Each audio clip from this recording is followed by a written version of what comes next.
السلام علیکم ورحمۃ اللہ۔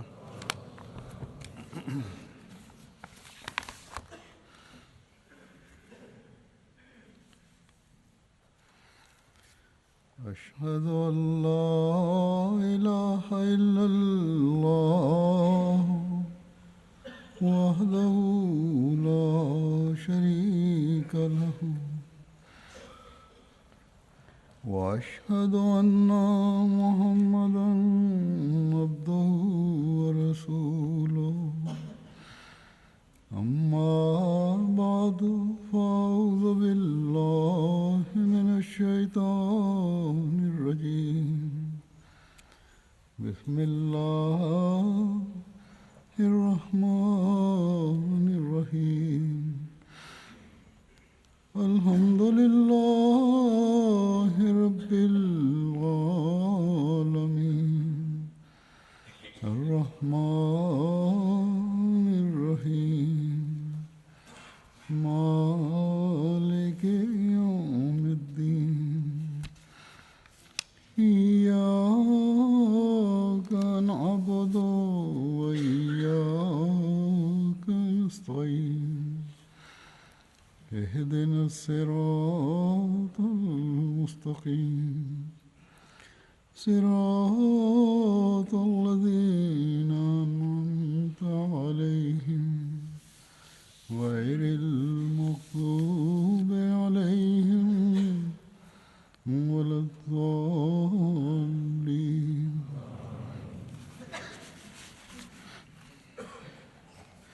يا أيها الذين آمنوا اتقوا الله ولتنظر نفس ما قدمت لغد واتقوا الله إن الله خبير بما تعملون ولا تكونوا كالذين نسوا الله فأنساهم أنفسهم أولئك هم الفاسقون۔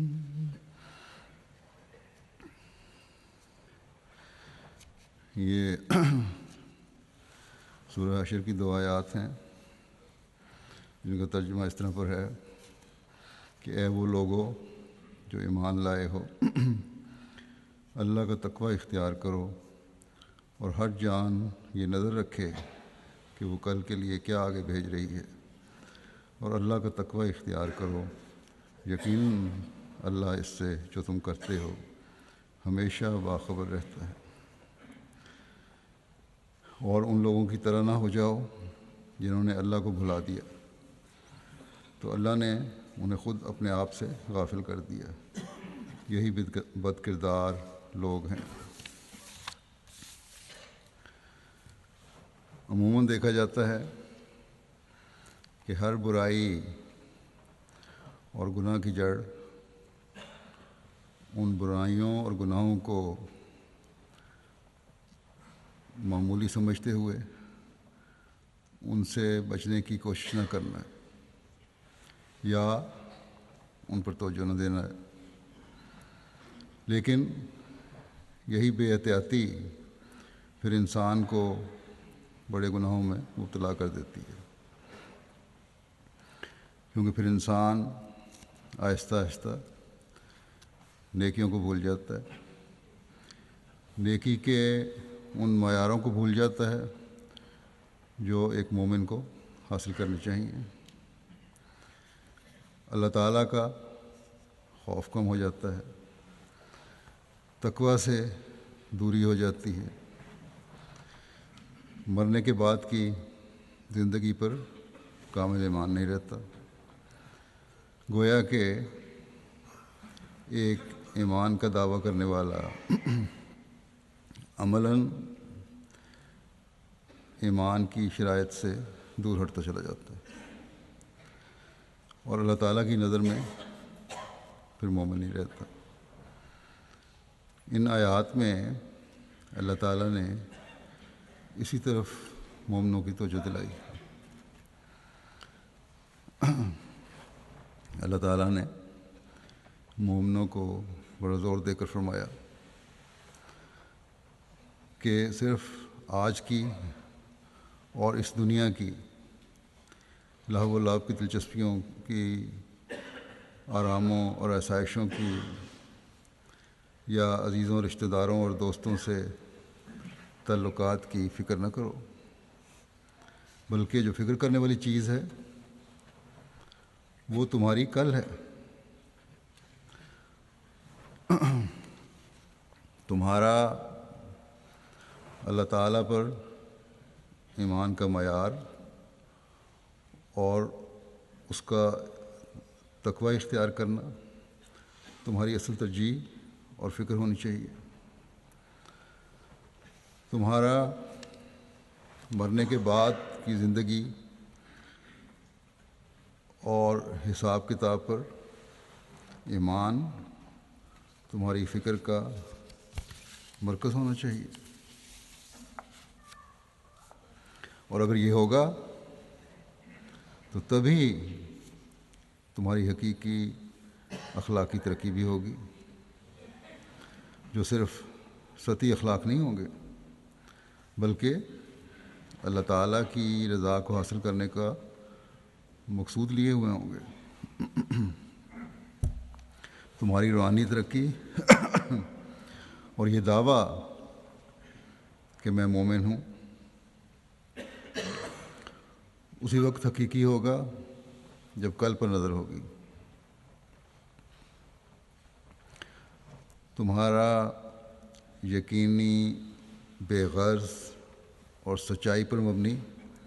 خدا تعالیٰ کی ذات پر ایمان بھی اس وقت اللہ تعالیٰ کی نظر میں حقیقی ہوگا جب اپنے کل کو سامنے رکھتے ہوئے اللہ تعالیٰ کی رضا کے حصول کی کوشش کرو گے اور اس کے حکموں پر عمل کرنے کی کوشش کرو گے۔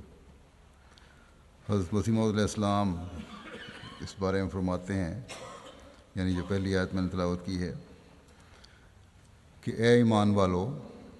خدا سے ڈرتے رہو اور ہر ایک تم میں سے دیکھتا رہے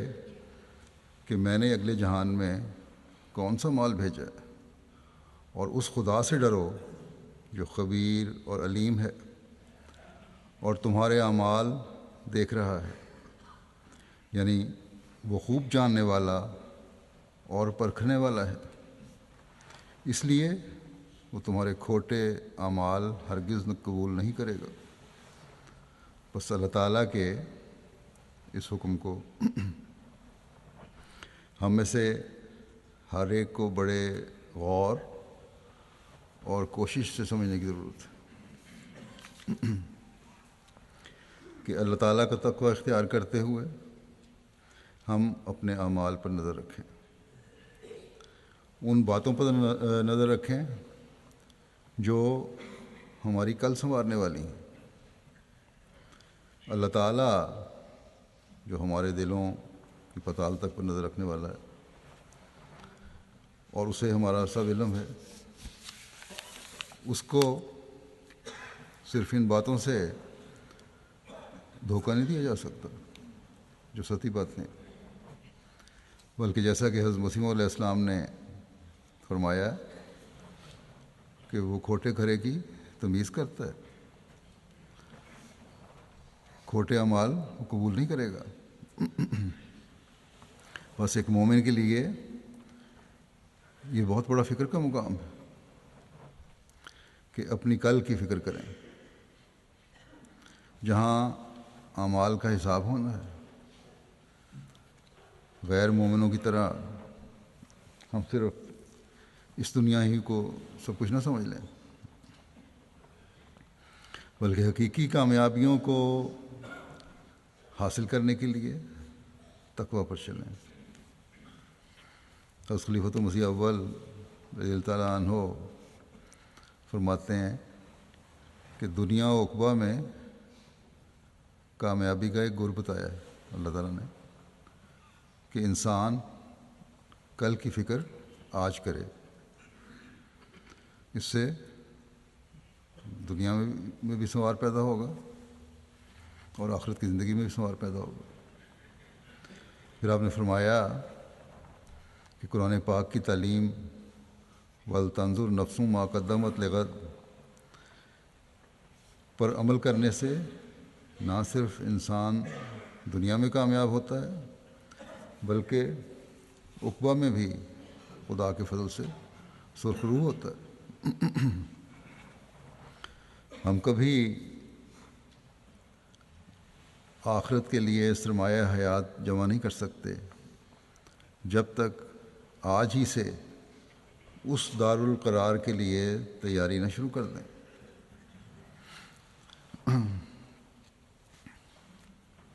اس حوالے سے میں یہ بھی بتانا چاہتا ہوں کہ یہ آیت نکاح کے خطبے میں بھی ہم پڑھتے ہیں۔ یہ نکاح کے خطبے میں پڑھنے والی آیات میں سے سب سے آخری آیت۔ اللہ تعالیٰ نے نکاح کے خطبے میں پڑھی جانے والی آیات میں مختلف امور کی طرف توجہ دلا کر کہ اپنے رحمی رشتوں کا بھی خیال رکھو، اس بندھن کے ساتھ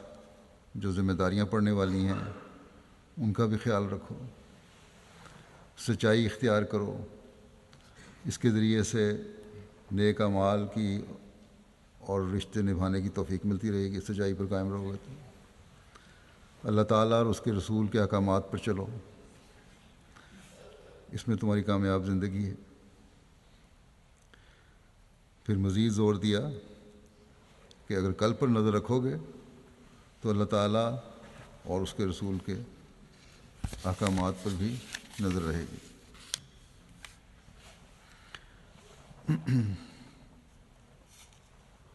اب اللہ تعالیٰ اور اس کے رسول کے بے شمار احکامات جو آئلی معاملات کو خوبصورت بنانے میں کردار ادا کرتے ہیں، اگر انسان غور کرے تو اس کا فائدہ انسان کو ہی ہے۔ جیسا کہ حضرت خلیفہ اول نے بھی فرمایا کہ دنیا بھی سنور جائے گی اور عقبہ بھی سنور جائے گی۔ اس دنیا میں گھریلو زندگی بھی جنت نظیر بن جائے گی اور اللہ تعالیٰ کے حکموں پر عمل کرنے سے آخرت کے انعامات بھی ملیں گے۔ پھر صرف اپنی ذات تک ہی نہیں بلکہ اس وجہ سے اولاد بھی نیکیوں پر چلنے والی ہوگی۔ گویا صرف اپنی کل نہیں سنوار رہے ہوں گے بلکہ اگلی نسل کی کل کی بھی ایک حقیقی مومن ضمانت بننے کی کوشش کرے گا۔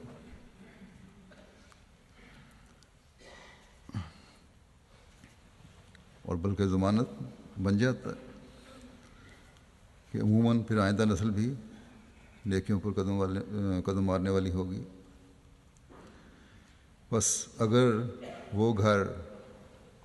جو اپنے یا وہ خاندان جو اپنے گھروں کو چھوٹی چھوٹی باتوں پر برباد کر رہے ہوتے ہیں، اللہ تعالیٰ کے حکموں پر غور کرنے والے اور ان پر عمل کرنے والے بن جائیں تو نہ صرف اپنے گھروں کے سکون کے ضامن ہو جائیں گے، اپنے بچوں کی صحیح تربیت اور ان کو تقویٰ پر چلنے کی طرف رہنمائی کرنے والے ہی بن جائیں گے۔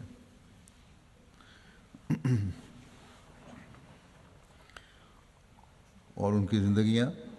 سنوارنے والے ہی بن جائیں گے۔ بلکہ اللہ تعالیٰ کے انعامات اس دنیا میں بھی اور آخرت میں بھی حاصل کرنے والے بن جائیں گے۔ بس ایسے گھروں کو جو چھوٹی چھوٹی باتوں پر صرف دنیا داری کی خاطر اپنے گھروں کو برباد کر رہے ہیں، سوچنا اور غور کرنا چاہیے۔ اگلی نسلیں صرف آپ کی اولاد نہیں بلکہ جماعت اور قوم کا بھی سرمایہ ہے۔ ان کو صحیح راستے دکھانا ماں باپ کا کام ہے، اور یہ تبھی ہو سکتا ہے جب ماں باپ اپنے آپ کو اللہ تعالیٰ اور اس کے رسول کے احکامات کے مطابق چلانے کی کوشش کرنے والے ہوں۔ اللہ تعالیٰ سب کو اس کی توفیق عطا فرمائے۔ یہ تو ایک پہلو ہے جس کی طرف ہر مومن کو کوشش کرنے کی طرف اللہ تعالیٰ نے توجہ دلائی ہے، عمل کرنے کی طرف، تاکہ اپنی اور بچوں کی دنیا و آخرت سنوار سکیں۔ ہماری زندگی میں بے شمار ایسے مواقع آتے ہیں جب ہم تقویٰ سے کام نہیں لیتے، آخرت پر نظر نہیں رکھتے، اس دنیا کے وسائل اور ضروریات کو ہی سب کچھ سمجھ لیتے ہیں، دنیا کے سہاروں کو اللہ تعالیٰ کے سہاروں پر لاشعوری طور پر ترجیح دیتے ہیں، پھر اپنی کمزوریوں کی وجہ سے، نااہلیوں کی وجہ سے، سستیوں کی وجہ سے اس دنیا کے مستقبل کو بھی برباد کرتے ہیں، اس دنیا میں جو اپنی کل ہے اس کو بھی برباد کرتے ہیں، اور اگلے جہان کی کل کو بھی نظر انداز کر دیتے ہیں۔ یہ نہیں سوچتے کہ اس کے کتنے بھیانک نتائج نکل سکتے ہیں۔ حضرت خلیفۃ المسیح اول نے ایک دفعہ مختصر الفاظ میں یوں توجہ دلائی کہ مومن کو چاہیے کہ جو کام کرے اس کے انجام کو پہلے سوچ لے کہ اس کا نتیجہ کیا ہوگا۔ انسان فرماتے ہیں کہ انسان غضب کے وقت قتل کر دینا چاہتا ہے، گالی نکالتا ہے، مگر سوچے کہ اس کا انجام کیا ہوگا۔ اس اصل کو مد نظر رکھے تو تقویٰ پر قدم مارنے کی توفیق ملے گی۔ اگر ہم دیکھیں تو تمام برائیاں اور تمام گناہ اس لیے سرزد ہوتے ہیں کہ ان کے کرتے وقت ہمارے دماغ میں ایک خناس سمایا ہوتا ہے، شیطان گھسا ہوتا ہے، نتائج سے بے پرواہ ہو کر کام ہوتا ہے۔ بہت شاذ ایسا ہوتا ہے کہ قتل و غارت گری کرنے والے یا گناہ کرنے والے اقرار کر کے خود اپنے آپ کو اس کے نتائج بھگتنے کے لیے پیش کر دیں۔ ایسے لوگوں کی جنون کی کیفیت جو خود ہی پیش کرتے ہیں تقریباً مستقل کیفیت ہوتی ہے۔ باقی ہر عقل والا، عام عقل والا انسان جب اس جنونی کیفیت سے باہر آتا ہے تو اپنے آپ کو بچانے کی کوشش کرتا ہے۔ عادی مجرموں کا معاملہ تو اور ہے، وہ بھی اس کے علاوہ ہیں۔ یہاں اللہ تعالیٰ ایسے لوگوں کی بات نہیں فرما رہا جو عادی لوگ ہیں یا بالکل پاگل ہیں، بلکہ ایمان کا دعویٰ کرنے والوں کو فرماتا ہے کہ مومن کی نشانی کل پر نظر رکھنا ہے۔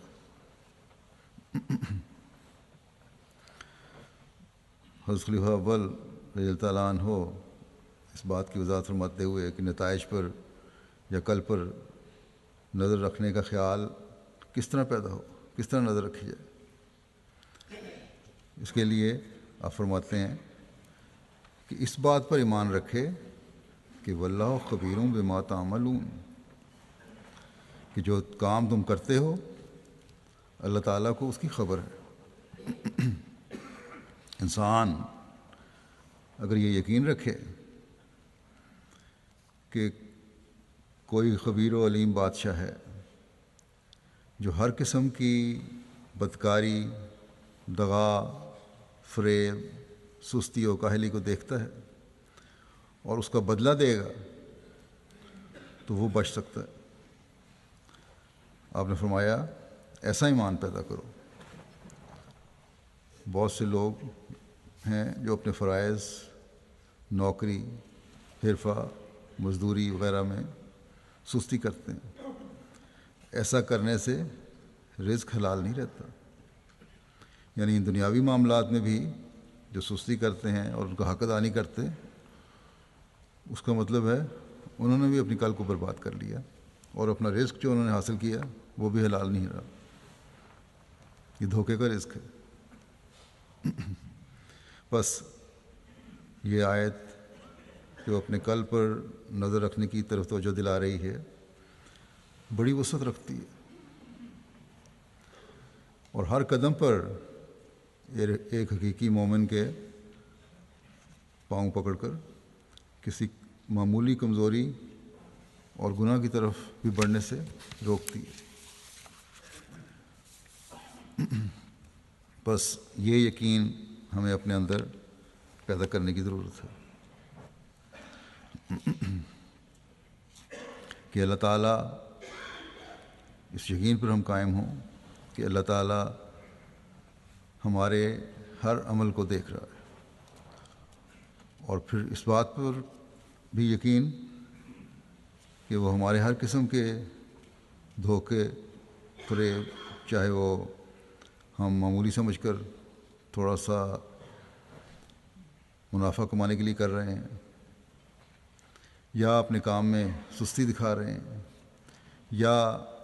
معاہدے کے مطابق جان بوجھ کر کام ختم نہیں کر رہے کہ شاید اس ذریعے سے کسی کو دباؤ میں لا کر مزید مفاد اٹھا سکیں، تو یاد رکھیں ایسی باتیں خدا تعالیٰ کو پسند نہیں، اور جب خدا تعالیٰ کو پسند نہیں تو پھر اس کا بدلہ، جیسا کہ فرمایا شریف اول نے بھی، اس کا بدلہ ہوگا، اور اس کا بدلہ پھر سزا کی صورت میں ہی ہے۔ بس مومن کو کل پر نظر رکھنے کا کہہ کر اپنے معمولی گھریلو معاملات سے لے کر اپنے معاشرتی، کاروباری، ملکی، بین الاقوامی تمام معاملات پر تقویٰ سے چلنے کی طرف توجہ دلا دی، اور جو تقویٰ پر نہیں چلتا پھر وہ اس بات کو بھی ذہن میں رکھے کہ خدا کی پکڑ میں ایسا انسان آئے گا۔ انسان کو یہ نہیں سمجھنا چاہیے کہ دنیاوی معاملات کا دین سے کوئی تعلق نہیں۔ مومن کے لیے تقویٰ پر چلنے کا حکم ہے، اور تقویٰ میں تمام دینی اور دنیاوی کاموں کو خدا تعالیٰ کی ہدایات کے مطابق بجا لانا ضروری ہے۔ انسان بعض دفعہ سمجھتا ہے کہ دنیاوی نقصان کے ابتلا سے بچنے کی کوشش کرے، مالی منفعت حاصل کر لوں چاہے جو بھی ذریعہ اپنایا جائے، لیکن یاد رکھنا چاہیے کہ کوئی ایسا طریق جس سے دھوکہ دے کر فائدہ حاصل کیا جائے دین سے اور ایمان سے دور لے جانے والا ہے، اور یہ بظاہر دنیاوی معاملہ دینی ابتلا بن جاتا ہے، اور جیسا کہ میں نے پہلے کہا کہ آہستہ آہستہ دین اور خدا سے دور لے جاتا ہے۔ اسی لیے ایک مومن کو ہمیشہ یاد رکھنا چاہیے کہ ایمان کا ابتلا دنیاوی ابتلاؤں سے بہت زیادہ ہے، جس کے نتیجہ میں دنیا اور آخرت دونوں برباد ہو جاتی ہیں۔ بس ہمیں اس سوچ کے ساتھ اپنے دلوں کو ٹٹولتے رہنا چاہیے، اور ہر کام کے انجام پر نظر رکھنی چاہیے کہ خدا تعالیٰ کی، اس لیے کہ خدا تعالیٰ کی میرے ہر کام پر نظر ہے۔ یہ سوچ جب پیدا ہو جائے تو مومن ایک حقیقی مومن بن جاتا ہے، یا بننے کی طرف قدم بڑھا رہا ہوتا ہے۔ اس معیار کو دیکھنے کے لیے کسی جماعتی یا ذیلی تنظیم کے رپورٹ فارم کو دیکھنے اور اس پر انحصار کرنے کی ضرورت نہیں ہے۔ ہر ایک شخص خود اپنے جائزے لے سکتا ہے کہ کیا یہ اس کے معیار ہیں کہ ہر کام کرنے سے پہلے اسے یہ خیال آئے کہ خدا تعالیٰ میرے اس کام کو دیکھ رہا ہے۔ اگر میں نیک نیتی سے اللہ تعالیٰ کی رضا حاصل کرنے کے لیے کام کر رہا ہوں تو اللہ تعالیٰ کا کئی گنا جزا کا بھی وعدہ ہے، اجر کا بھی وعدہ ہے۔ اور اگر نیت بد ہے تو پھر انسان کو یہ سوچنا چاہیے کہ میں اللہ تعالیٰ کی پکڑ میں بھی آ سکتا ہوں۔ جب ہم میں سے ہر ایک ایسی سوچ کے ساتھ اپنے فرائض اور ذمہ داریاں ادا کرے گا اور اس کے لیے کوشش کرے گا تو جماعت کے عمومی معیار جو تقویٰ کے ہیں وہ بھی بلند ہوں گے، اور یہ تقویٰ کا معیار بلند ہوتا ہوا جماعتی طور پر بھی خود بخود نظر آنا شروع ہو جائے گا۔ نہ تربیت کے شعبے کے لیے مشکلات اور مسائل ہوں گے، نہ امور عامہ اور قضاء کے شعبے کے لیے مسائل،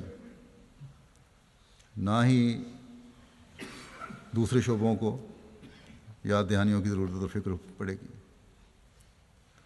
بس اپنے دلوں کو ہر وقت صبح شام ٹٹولتے رہنا چاہیے، اور شیطان کے حملوں سے نفس کو بچانے کی انتہائی کوشش کی ضرورت ہے، کیونکہ اگر نئی خیال آتے تو یہ شیطان کی وجہ سے نہیں آتے۔ اس بات کو بھلانے میں شیطان ہی کردار ادا کرتا ہے۔ خدا تعالیٰ کو بھلایا جائے تو شیطان ہی ہے جو کردار ادا کرتا ہے۔ کل کی اگر فکر نہ ہو تو شیطان ہی ہے جو بھلاتا ہے۔ یہ شیطان ہی ہے جو یہ کہتا ہے اس بات کو بھول جاؤ کہ خدا تعالیٰ تمہیں دیکھ رہا ہے۔ اگر ہم جائزہ لیں تو اکثر اس بات کو نہیں سوچتے کہ میرے کام کو خدا تعالیٰ دیکھ رہا ہے اور اس کا انجام کیا ہو سکتا ہے۔ اور یہ سب اس لیے ہوتا ہے جیسا کہ حضرت صلی اللہ علیہ وسلم نے فرمایا کہ شیطان انسان کے خون کے ساتھ اس کے جسم میں چلتا ہے۔ بہت سی بیماریاں انسان کو اس لیے نقصان پہنچاتی ہیں کہ یہ کسی وجہ سے انفیکشن ہو جاتا ہے، اثر ہو جاتا ہے، اور خون میں گردش کر رہی ہوتی ہیں، آہستہ آہستہ بڑھتی ہیں اور ایک وقت میں آ کر جسم پر بہت زیادہ اثر ڈالنا شروع کر دیتی ہیں۔ انسان کو شروع میں پتہ نہیں چلتا کہ بیماری نے حملہ کرتی ہے، بلکہ بہت ہی کوئی محتاط ہو ذرا سی پسل مندی کے بعد وہ ڈاکٹر کے پاس جائے بھی تو ابتدائی حالت میں بعض ڈاکٹروں کو بھی پتہ نہیں چلتا کہ بیماری اندر ہے، خون میں گردش کر رہی ہے۔ اور یہ بیماریاں آتی ہیں جیسا کہ میں نے کہا فضا میں بعض دفعہ جراثیم ہوتے ہیں، ایک دوسرے سے بیماریاں لگتی ہیں، اور آج بھی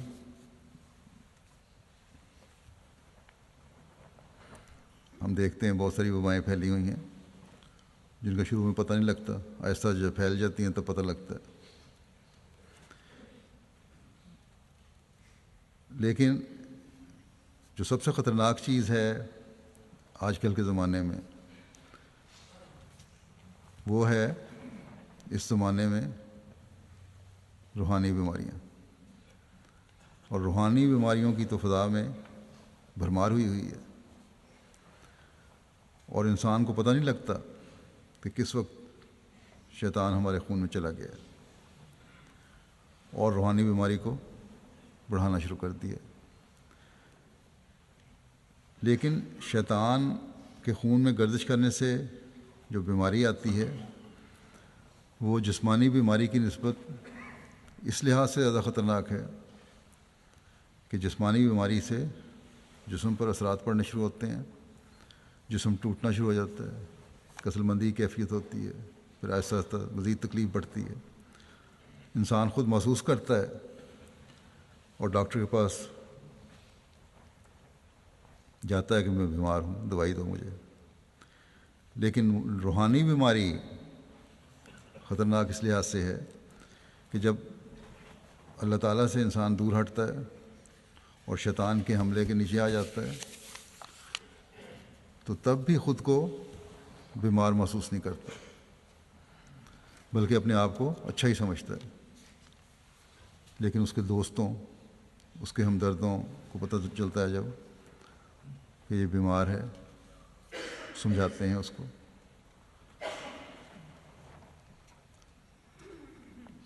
دوستوں کے کہنے پر بھی جو بیماری کی انتہا کو پہنچ جائیں وہ اپنے عزیزوں دوستوں کو غلط سمجھتے ہیں، وہ سمجھتے ہیں کہ میرے دوست مجھے غلط کہہ رہے ہیں، اور خود کو بالکل ٹھیک سمجھتے ہیں۔ بس شیطان کا حملہ روحانی بیماری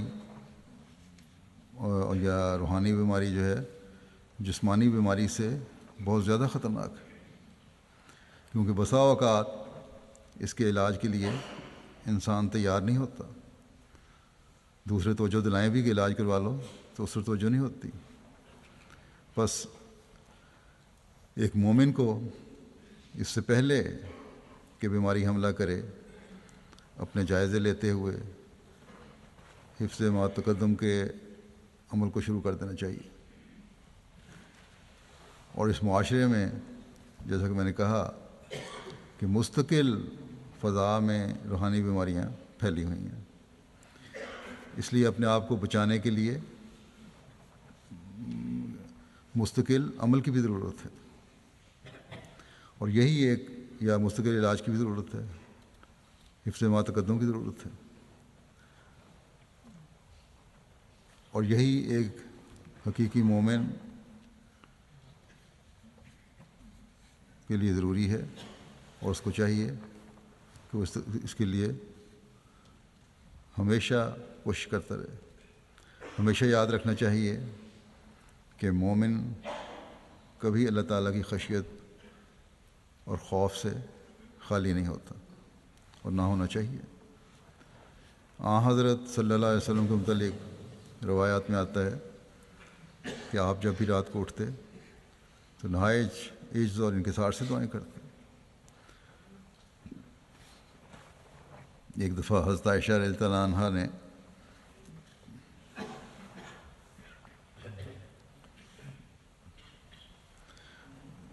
آپ کی اس کی حالت کو دیکھ کر عرض کیا کہ آپ کو تو اللہ تعالیٰ نے سب کچھ معاف کر دیا ہے، آپ کو اتنی پریشانی کی کیا ضرورت ہے، اتنی خشیت سے اپنے لیے دعائیں کیوں کرتے ہیں، اتنی خشیت کیوں ہے اپنے لیے؟ بلکہ حضرت صلی اللہ علیہ وسلم نے تو یہی فرمایا تھا، جیسا کہ میں نے کہا کہ انسان کے خون میں شیطان ہے، تو آپ نے فرمایا تھا کہ میرا شیطان مسلمان ہو گیا۔ یعنی کوئی روحانی بیماری کے حملہ آور ہونے کا، کسی بیماری روحانی بیماری کے حملہ آور ہونے کا سوال ہی پیدا نہیں ہوتا۔ لیکن آپ نے فرمایا کہ میری نجات بھی خدا تعالیٰ کے فضل سے ہے، مجھے بھی ہر وقت اس کی طرف جھکے رہنے کی ضرورت ہے۔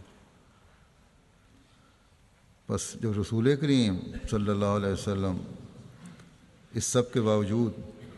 اس قدر خشیت کا اظہار کرتے ہیں تو پھر اور کون ہے جو مجھے کہہ سکے کہ مجھے ہر وقت اور ہر کام میں کل پر نظر رکھنے کی ضرورت نہیں، اور کام کر کے پھر اللہ تعالیٰ کے فضلوں کو تلاش کرنے کی ضرورت نہیں۔ بس ہر وقت ہوشیار رہنے کی ضرورت ہے، ہر وقت تقویٰ پر چلتے ہوئے اپنے کاموں اور اپنی حالتوں کے جائزے لینے کی ضرورت ہے، ہر وقت اللہ تعالیٰ سے اس کا رحم مانگنے کی ضرورت ہے، ہر وقت یہ خیال دل میں رکھنے کی ضرورت ہے کہ میں نے اپنے ایمان کو کس طرح بچانا ہے۔ اور اس کی طرف جو اگلی آیت میں نے تلاوت کی ہے اس میں اللہ تعالیٰ نے توجہ دلائی ہے کہ ان لوگوں کی طرح نہ ہو جاؤ جنہوں نے اللہ تعالیٰ کو بھلا دیا، کیونکہ پھر اللہ تعالیٰ ان کو اپنے آپ سے غافل کر دے گا۔ جیسا کہ میں نے مثال دی ہے کہ روحانی بیماری والے اپنے آپ کو بیمار نہیں سمجھتے، بلکہ ان کے ہمدرد جب ان کو بیمار سمجھ کر ان کا علاج کروانے کی کوشش کرتے ہیں تو وہ الٹا ان ہمدردوں کو بیمار اور پاگل سمجھنے لگ جاتے ہیں۔ گویا روحانی بیماری ان کو اپنے نفس کی حالتوں کو دیکھنے سے بالکل لاپرواہ کر دیتی ہے، اور پھر نتیجہ سوائے تباہی اور بربادی کے اور کچھ نہیں نکلتا۔ یاد رکھنا چاہیے کہ عموماً انسان خدا تعالیٰ کو 3 طریقوں سے بلاتا ہے، یا یہ 3 قسم کے لوگ ہیں جو ہمیں عموماً دنیا میں نظر آتے ہیں جو خدا تعالیٰ سے دور ہیں یا دور ہوتے ہیں۔ ایک تو وہ لوگ جو خدا تعالیٰ کے وجود کے انکاری ہیں اور بڑی ڈٹائی سے کہہ دیتے ہیں کہ خدا تعالیٰ کوئی چیز نہیں ہے، جیسا کہ آج کل کی بہت بڑی تعداد اسی نظریے پر قائم ہے، جو اپنے آپ کو پڑھا لکھا کہتے ہیں، بڑا زوم ہے اپنی تعلیم پر، اور یہ لوگ میڈیا اور انٹرنیٹ اور مختلف طریقوں سے نوجوانوں اور کچے ذہنوں کو اپنے خیالات سے زہر آلود کرتے رہتے ہیں۔ دوسرے وہ لوگ ہیں جن کو حقیقی اور سچا ایمان تمام طاقتوں والے خدا پر نہیں ہے، جس کے سامنے انہیں ایک دن پیش ہونا ہے اور اپنے اعمال کا جواب دینا ہے، باوجود اس کے کہ یہ ایمان ہے یا اس بات کو تسلیم کرتے ہیں کہ یہ خدا ہے جس نے دنیا کو پیدا کیا ہے اور اس کے تابع ایک نظام چل رہا ہے، لیکن پھر بھی اس کے کہنے پر عمل نہیں۔ تیسرے وہ لوگ ہیں جو دنیاوی بکھیڑوں میں اس قدر ڈوب گئے ہیں کہ خدا تعالیٰ کو بھول گئے ہیں، کبھی خیال آ جائے تو نماز بھی پڑھ لیں گے، دعا بھی کر لیں گے، لیکن کوئی باقاعدگی نہیں ہے۔ اس طرح توجہ نہیں کہ اللہ تعالیٰ نے ایک مومن کے لیے 5 نمازیں فرض کی ہیں۔ بہرحال یہ بات یقینی ہے کہ جو خدا تعالیٰ کو بھلاتے ہیں وہ آخرکار ایسی حالت کو پہنچ جاتے ہیں جہاں ان کا اخلاقی انحطاط بھی ہوتا ہے اور روحانی تنزل بھی ہوتا ہے، اور آخرکار ذہنی سکون بھی جاتا رہتا ہے۔ وہ سمجھتے تو یہ ہیں کہ دنیا کے کاموں میں ان کے فوائد ہیں، اس لیے یہ تو پہلے کرو، خدا تعالیٰ کے حق بعد میں ادا ہوتے رہیں گے، کیونکہ دنیاوی منفعت میں بظاہر انہیں آرام اور آسائش فوری نظر آ رہے ہوتے ہیں، لیکن جیسا کہ اللہ تعالیٰ نے فرمایا ہے کہ ایسے لوگوں کے ساتھ پھر اللہ تعالیٰ ایسا سلوک کرتا ہے کہ فَأَنسَاهُمْ أَنفُسَهُمْ، اللہ تعالیٰ نے خود انہیں اپنے آپ سے غافل کر دیا، اور ایسے لوگ کبھی ذہنی سکون نہیں پاتے۔ بس مومنوں کو اللہ تعالیٰ نے فرمایا کہ اگر حقیقی تقویٰ تمہارے اندر ہے اور تم مومن ہو، خدا تعالیٰ کے وجود پر یقین رکھتے ہو، اس کی وحدانیت پر ایمان و یقین ہے، تو پھر ان شرائط کے مطابق اپنی زندگی بسر کرو جن کی مطابق زندگی بسر کرنے کا اللہ تعالیٰ نے حکم دیا ہے، اور وہ یہ ہے کہ اپنے ہر کام کے انجام کو دیکھو اور اس یقین پر قائم ہو جاؤ کہ خدا تعالیٰ تمہارے ہر عمل اور فعل کو دیکھ رہا ہے، اور جب انسان کی ایسی سوچ ہو تو پھر ہر کام کرنے کا انداز ہی بدل جاتا ہے، اور انسان خود محسوس کرتا ہے کہ اس وجہ سے اللہ تعالیٰ کے فضل بھی مجھ پر بڑھ رہے ہیں۔ مجھے یاد ہے جب کینیا میں دورے پر میں گیا ہوں تو وہاں ایک ریسیپشن میں وہاں کے ایک پرانے سیاستدان تھے، ملے، کہنے لگے کہ میں حضرت خلیفۃ مسیح رابع رحمۃ اللہ کو ملا ہوں۔ انہوں نے مجھے ایک نصیحت کی تھی جس کا مجھے بڑا فائدہ ہے، اور وہ نصیحت یہ تھی کہ تم ہر کام کرنے سے پہلے یہ سوچ لو کہ خدا تعالیٰ مجھے دیکھ رہا ہے اور اس کے پاس تمہاری تمام باتوں کا ریکارڈ بھی ہے۔ اب مجھے یاد نہیں کہ مسلمان تھے یا عیسائی، غالباً عیسائی تھے، تو اگر ان کو فائدہ ہو سکتا ہے تو ایک حقیقی مومن جس کو خاص طور پر خدا تعالیٰ نے تاکید فرمائی ہے، اس کو کس قدر فائدہ ہوگا کہ اپنے کام کے انجام پر نظر رکھے اور یہ ہمیشہ یاد رکھے کہ علیم و خبیر خدا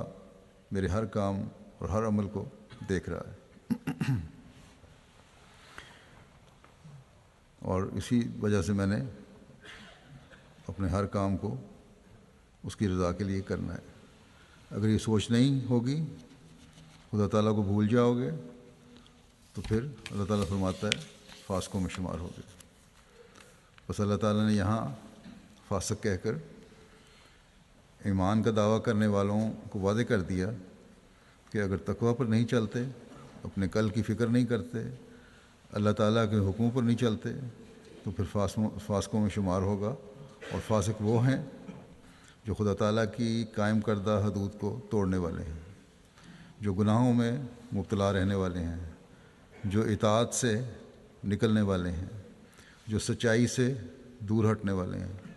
بس اگر ہم اپنے جائزے نہیں لیتے، اپنے کاموں کو اللہ تعالیٰ کے بتائے ہوئے معیار پر پرکھنے کی کوشش نہیں کرتے،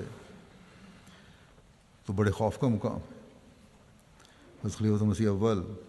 اس حصہ کی وضاحت فرماتے ہوئے ایک جگہ فرماتے ہیں کہ ایسے لوگوں کی طرح مت ہو جاؤ کہ جن کی نسبت فرمایا کہ نسوا اللہ فانساہم انفسہم اولئک هم الفاسقون، یعنی جنہوں نے اس رحمت اور پاکی کے سرچشمہ قدوس خدا کو چھوڑ دیا اور اپنی شرارتوں، چالاکیوں، ناعاقبت اندیشیوں، غرض قسم قسم کے ہیلہ سازیوں اور روباہ بازیوں سے کامیاب ہونا چاہتے ہیں۔ روباہ بازی کا مطلب ہے لومڑیوں کی طرح چالاکیاں کرتے ہیں، جو محاورہ ہے اردو میں، بڑا چلاک ہے لومڑی کی طرح۔ پھر آپ فرماتے ہیں کہ مشکلات انسان پر آتی ہیں، بہت سی ضرورتیں انسان کو لاحق ہیں، کھانے پینے کا محتاج ہوتا ہے، دوست بھی ہوتے ہیں، دشمن بھی ہوتے ہیں، مگر ان تمام حالتوں میں متقی کی یہ شان ہوتی ہے کہ وہ خیال اور لحاظ رکھتا ہے کہ خدا سے بگاڑ نہ ہو، یعنی خدا تعالیٰ ہر وقت یاد رکھتے ہیں اس کو، اور اس کو مقدم رہتا ہے دوستوں پر بھی اور فائدہ مند چیزوں پر بھی۔ کہ فرمایا مثلا دوست پر بھروسہ ہو، ممکن ہے وہ دوست مصیبت سے پیشتر دنیا سے اٹھ جاوے یا اور مشکلات میں پھنس کر اس قابل نہ رہے کہ کام آئے۔ پھر حاکم پر بھروسہ ہو تو ممکن ہے حاکم کی تبدیلی ہو جاوے اور وہ فائدہ اسے نہ پہنچ سکے۔ اور ان احباب اور رشتہ داروں کو جن سے امید اور کامل بھروسہ ہو کہ وہ رنج اور تکلیف میں امداد دیں گے، اللہ تعالیٰ ضرورت کے وقت ان کو اس قدر دور ڈال دے کہ وہ کام نہ آ سکیں۔ فرمایا کہ پس ہر آن خدا تعالیٰ سے تعلق نہ چھوڑنا چاہیے۔ جو زندگی موت میں ہم سے خدا تعالیٰ سے تعلق نہیں چھوڑنا چاہیے، جو زندگی اور موت میں ہم سے جدا نہیں ہو سکتا. زندگی اور موت میں خدا تعالیٰ کا ہی ساتھ ہے. فرمایا کہ پس خدا تعالیٰ فرماتا ہے کہ ان لوگوں کی طرح نہ ہو جاؤ جنہوں نے خدا تعالیٰ سے قطع تعلق کر لیا ہے. اس کا نتیجہ یہ ہوگا کہ تم دکھوں سے محفوظ نہ رہ سکو گے اور سکھ نہ پاؤ گے، بلکہ ہر طرف سے ذلت کی مار ہوگی، اور ممکن ہے کہ وہ ذلت تم کو دوستوں ہی کی طرف سے آ جاوے. ایسے لوگ جو خدا سے قطع تعلق کرتے ہیں وہ کون ہوتے ہیں؟ وہ فاسق اور فاجر ہوتے ہیں. ان میں سچا ایمان نہیں ہوتا. یہی نہیں کہ وہ ایمان میں سچے ہیں، وہ ایمان میں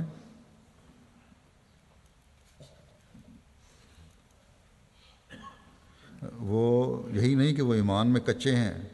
نہیں، انہیں شفقت علی خلق اللہ بھی نہیں ہوتی. اللہ تعالیٰ کی مخلوق سے شفقت بھی نہیں کرتے، یعنی نہ خدا کے حقوق ادا کرتے ہیں نہ بندوں کے حقوق ادا کرتے ہیں. بس ہم میں سے ہر ایک کو کوشش کرنی چاہیے کہ اپنے ہر عمل کو خدا تعالیٰ کے حکموں کے مطابق کرنے کی کوشش کریں، اپنے عارضی فائدوں کے بجائے اپنے کل پر نظر رکھیں. اللہ تعالیٰ ہمیں اس کی توفیق عطا فرمائے.